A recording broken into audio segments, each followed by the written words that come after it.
Code of conduct মারারি এটা। আমি আমার জানার মধ্যে বোধহয় প্রথম আলো, ডেইলি স্টার ছাড়া বাংলাদেশে কোনো পত্রিকায় কোড অফ কন্ডাক্ট নাই। কোড অফ কন্ডাক্ট এটা তো সেলফ রেগুলেশন, এটা পৃথিবীর সমস্ত বড় বড় পত্রিকা থাকে। এখন কোড অফ কন্ডাক্ট যে দুইটা পত্রিকা আছে, এই দুইটা পত্রিকা থেকে একটা উদাহরণ দিই যেখানে কোড অফ কন্ডাক্ট আছে। ডেইলি স্টারে আপনার আজকের থেকে 13-14 বছর আগে একদম সমস্ত প্রমাণ দিয়ে দিব চাইলে, সেখানে ঢাকা ইউনিভার্সিটির একজন লেকচারার, যেহেতু আইন বিভাগের লেকচারার, একজন স্পষ্ট করে মনে আছে আমার, যে প্রচন্ড খালেদা জিয়ার নামে অনেক আজে বাজে কথা বললো, তারপর ছাত্র দল তার উপর খেপে গেল, তাকে রাখা যাবে না ইউনিভার্সিটি, তার বিরুদ্ধে মিছিল করলো। ডেইলি স্টার তাকে ন্যাশনাল হিরো বানায় দিল। ফার্স্ট পেজে প্রফেসর নাম দিয়ে আসতো, সে হলো লেকচারার, তার নাম লেখা হতো প্রফেসর, প্রত্যেক দিন প্রফেসর লেখা হতো, বিকজ খালেদা জিয়ার বিরুদ্ধে সে বাজে কথা বলেছিল, তারপর ছাত্র দল মিছিল করে তার পদত্যাগ চেয়েছিল। তারপরে যখন তাকে ঢাকা বিশ্ববিদ্যালয় শিক্ষক সমিতি ইউনানিমাসলি প্রত্যেকে একত্রিত হয়ে যখন তাকে ঢাকা ইউনিভার্সিটি থেকে বের করে দিল, এই নিউজটা ডেইলি স্টার ছাপে নাই। আমি খুবই সরি, আমি এটা বলতে হচ্ছে, সে এত উন্মত্ত মানসিকতা ছিল, সে বছর কয়েক আগে আত্মহত্যা করেছে। এইরকম একটা মানুষকে হিরো বানিয়েছে ডেইলি স্টার, কিন্তু তাকে যখন ঢাকা ইউনিভার্সিটি ক্লাব থেকে বের করে দেওয়া হচ্ছে, ঢাকা ইউনিভার্সিটি ক্লাবের ইতিহাসে প্রথম ইউনানিমাসলি বের করে দেওয়া হচ্ছে, সেই নিউজটাই ডেইলি স্টার ছাপে নাই। জাতীয় বীর যে বানিয়ে ফেলেছিল, এটা হচ্ছে ডেইলি স্টার, একটা উদাহরণ দিলাম। আর হচ্ছে প্রথম আলো, যে পত্রিকা আমি নিজেই লিখি, প্রথম আলোতে আপনারা দেখবেন সুযোগ পেলেই কি আপনার জাফরুল্লাহ চৌধুরী হচ্ছে বিএনপি পন্থী। তা আমি সবসময় সৌরভে আছে বলতাম, ভাই জাফরুল্লাহ চৌধুরী যদি বিএনপি পন্থী লেখা আছে, একবার দুইবার হলো আমি নিজের চোখে পড়েছি, জাফরুল্লাহ চৌধুরী যদি বিএনপি পন্থী হয়, তাহলে আনিসুজ্জামান আর জাফর ইকবাল ওনাদের নামের আগে আওয়ামী লীগ পন্থী কেন লেখেন না? কখনো লেখেন নাই।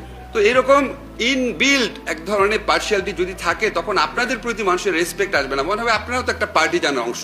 সাংবাদিকতা অন্য জিনিস, একটা দলকে সাপোর্ট করা অন্য জিনিস, কিন্তু আপনি যখন অ্যাডজেক্টিভ ইউজ করেন, তখন আপনারা অনেক সাবধান হতে হবে। যেমন আপনি ডেইলি স্টারের জিনিসটা মাহফুজ ভাইকে বললেন না, আমি আপনাকে দিব, দেখেন এটা একটা ক্লাসিক স্টোরি হতে পারে। ওনারা, আমার কথা হচ্ছে, ওনারা ভুল দুইটা জিনিস ছাপালো কেন?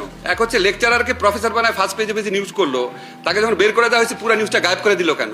আচ্ছা, আর থার্ড যেটা জিনিসটা, সেটা হচ্ছে আপনাদের সাংবাদিকদের প্রতি আমার অনুরোধ, সেটা হচ্ছে যে আপনারা নিজের থেকে যখন বলেন না যে সরকার সংস্কার করুক, আপনারা নিজের থেকে সবাই মিলে একত্রিত হয়ে যে অল্টারনেটিভ প্রপোজালগুলো দেন, এই প্রপোজালগুলো সরকারি যে কোনো উদ্যোগের চেয়ে ভালো হওয়ার সম্ভাবনা থাকে।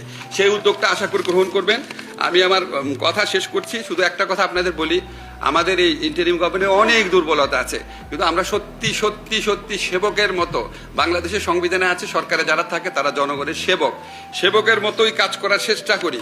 আমার কাছে বিশ্বাস করবেন, আমার কাছে বহুত অন্যায় তদবির আছে, যেই মুহূর্তে তদবিরগুলা মানি না, দেখা যায় যার তদবির, অন্যায় তদবির আমি রাখি নাই, কিছুদিন পর সে আমাকে ভারতের দালাল, তারপরে বলা শুরু করে দেয় 40-50 বছর আগে আমার সাথে কার কোন সম্পর্ক ছিল সেটা নিয়ে বিভিন্ন প্রোগ্রাম বানানো শুরু করে দেয়, যা ইচ্ছা বলে, ওই যে ঝিনুক নীরবে সহ সহ্য করে যায়, কিচ্ছু করি না, কিচ্ছু বলি না, মামলা তো দূরের কথা, কোনো উত্তরও দেই না যে ঠিক আছে দায়িত্ব আছে এখন থাক।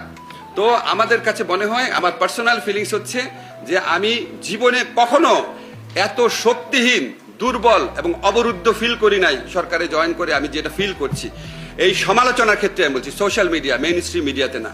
তারপরও আমরা কোনো মামলা করি না, এটা শুধু ব্যক্তিগত কমিটমেন্টের প্রশ্ন, শুধু আমার না, আমাদের সরকারের প্রত্যেকে, আপনারা জানেন প্রায় প্রত্যেকে, যারা বেশি পরিচিত তারা বেশি আপনার এই কি বলবো, মানে অপসাংবাদিকতা তো ভালো শব্দ, নোংরামি শিকার হয়েছে। তো আমরা চেষ্টা করব, আপনাদের সহযোগিতা থাকবে। আপনারা শুধু একটা জিনিস মনে রাখবেন, সংস্কারটা কিন্তু একদিনে হয় না। দেখেন, আমি এই সংস্কার এজেন্ডার সাথে তিন দলীয় জোটের রূপরেখা আছে, সেই সময় থেকে কোনো না কোনোভাবে ইনভলভ আছি। আপনি যদি আজকে ধরেন একজন ঢাকার ফুটবল লিগে যে খেলে, আপনি যদি ইংল্যান্ডে নিয়ে তাকে 3 মাসের ট্রেনিং দেন, সে কি ইংলিশ প্রিমিয়ার লিগে খেলতে পারবে? এটা কি সম্ভব? তো সম্ভব না। এটা ইনক্রিমেন্টাল সংস্কার হইতে হয়।